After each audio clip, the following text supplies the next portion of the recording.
Welcome, Exiles! So I've been wanting to make a build around Firestorm for a while now, but even now with the infusion changes and the buff it received this recent patch, where it has half the storm duration, it still kinda sucks. Thankfully though, Firestorm has a sibling on steroids called Icestorm, and it's pretty much the same thing, but better. You get this spell from the Whispering Ice Permafrost staff. This staff was introduced around the middle of last league, at the same time as PoE 1's Secrets of the Atlas League dropped, and it managed to remain hidden enough to dodge the infusions. This staff is pretty good though. It's a bit awkward to use when clearing maps because of the reduced cast speed, but in 0.3, GGG made weapon swapping instant. This means we don't actually have to use this staff for anything other than casting Icestorm on top of rares and bosses. And we can use our secondary weapons for trash clear. But Callie, what makes Icestorm so much better than Firestorm? Well, I'm glad you asked. The storm radius is tighter than the Firestorm, it has almost double the damage, each bolt drops faster, it costs less mana, you cast it faster, it has higher crit chance, it has a limit of 3 instead of 1, and it drops improved bolts when consuming chill and freeze on enemies, which do almost as much damage as Comet. So,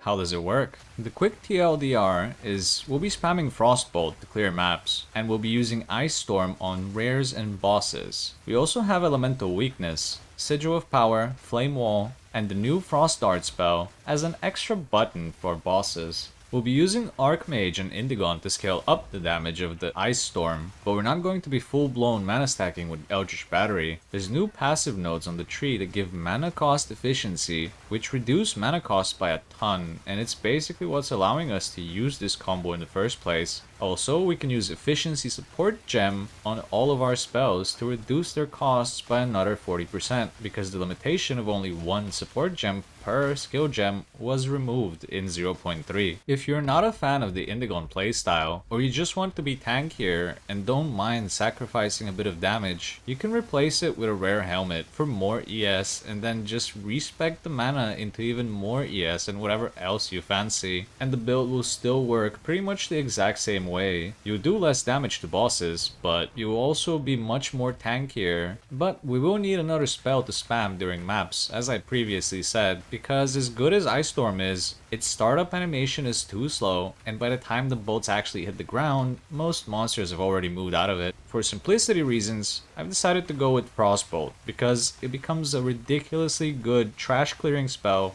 when you combo it with a Snakepit Pearl Ring on the left ring slot to cancel the Infinite Pierce and make it only do fork. Frostbolt has two damage components, the initial hit from the ball and an explosion after it reaches a wall or the end of its duration. Since Snake Pit cancels out the Infinite Pierce, the explosions will happen when the forked balls hit another enemy. This makes it especially good against the Abyss monsters because they're all bunched up together. Sprinkle in some extra projectiles and projectile speed and you've basically made Spark. You can't overlap multiple balls for multi-hits on the same target though, but you can overlap the explosion damage. So sometimes when a rare mob stands in a big pack, they'll get instantly deleted. Because the secondary weapon is primarily going to be for trash clearing, I've decided to use a Sire of Shard staff. This is an old favorite of mine, but the reason it's so good with Frostbolt is because it gives additional projectiles which shoot in a circle around you. This allows you not to aim and just run around and spam the button and it'll still clear everything on the screen. Because cold spells have hilariously high base crit chances, it makes it really easy to get decent crit chance from the tree alone, but in 0.3, since we also get to use as many of the same support gems on each of our spells, we can combo Maligaro's Virtuosity Gloves with pinpoint critical support on all of our spells. So we set our crit damage at 250% while negating the crit damage negative from pinpoint critical. Also, we'll be setting Frostbolt to only be usable with our secondary weapon, so it automatically swaps to it when we want to cast Frostbolt, and it will automatically swap to Whispering Ice when we want to cast Icestorm. On the amulet, we need +3 to level of all spell skills, and we'll be anointing conservative casting for more mana cost efficiency. The rest of the rare gear is basically focused on getting as much ES, resists, and mana as possible. For the charm, go with freeze, stun, and ignite immunity. For the runes, get mana cost efficiency on helmet, spell damage on both staffs, ES on boots, and body armor, and whatever you like on gloves. The catalysts that we'll be using are caster on Snake Pit ring, mana on the other ring, and mana on the amulet. For the ascendancy I decided to go with Stormweaver, but the build functions exactly the same way on Lich as well. The main difference is that you have less cast speed, but you'll be more tanky with more mana regen to feed Indigon. I'm using Constant Gale to get permanent Arcane Surge, Force of Will to increase the effect of Arcane Surge, Strike twice to apply 2 shocks, and Shaper of Storms to actually apply the shocks. We don't really care about infusions or double chill, and the +1 limit isn't that great, so our options are fairly limited here. The tree is fairly simple. We're mostly focusing on ES, mana, and crit,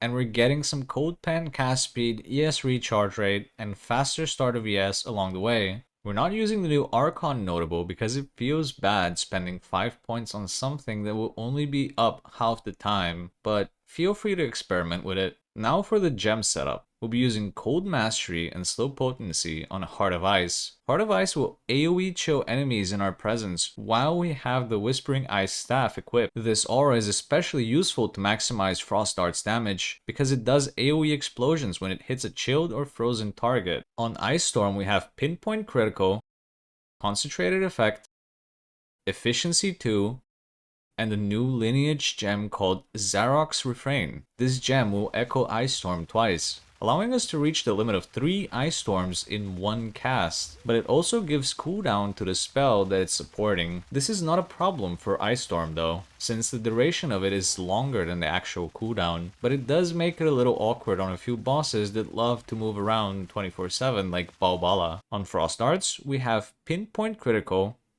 Rapid Casting 2, Efficiency 2, Multi-Shot 2, and Unleash. Multi-Shot lowers its damage and cast speed, but the 2 extra projectiles more than make up for it, and Unleash is there to just multiply all the projectiles. Its damage isn't anything crazy, but it's something to press during boss fights in order to keep ramping our Indigon up. Make sure to set it specifically to weapon set 1 so you only cast it with the Whispering Ice Staff. On Sigil of Power, we'll be using Cooldown Recovery 2, Prolonged Duration 2, Efficiency 2, and Magnified Area 2. On Frostbolt, we're using Pinpoint Critical, Rapid Casting 2, Efficiency 2, Vilenta's Propulsion Lineage Support Gem, and Scion's Temper Lineage Support Gem. Vilenta is really good for our Frostbolts because it provides us with proj speed based on our cast speed at no additional mana cost, and we have a lot of cast speed. Scion's Temper isn't mandatory, but I like that it provides 8 extra projectiles every other cast. It makes map clearing so much more smoother if you have it. On Archmage, I'm using Lightning Mastery, and eventually I'll also socket Uhtred's Omen when I can afford it. Elemental Weakness with High-End Cursed, Prolonged Duration 2, and Efficiency 2. These support gems are self-explanatory. We want more curse magnitude, and we want it to last longer. And for our last skill, we're using Flame Wall mostly because of the flat added fire damage that it provides to our Frost Darts during bosses. We'll be socketing in Fortress 2, Prolonged Duration 2, Efficiency 2, and Spell Cascade. That about covers everything for this build. It's definitely one of the more fun builds that I've played so far in PoE2. It's nowhere near as crazy strong as Lightning Arrow Deadeye, but it's able to get the job done and clear through pretty much all content at a respective pace without too many issues. And I'm sure there's probably more stuff that can be cooked with it later on. If you have any questions or recommendations, drop them down in the comments below, and I'll get back to you as soon as I can. If you liked the video and you wish to see my future PoE content, make sure to drop a like and a sub, and I'll see you all in the next video. Stay sane, Exiles.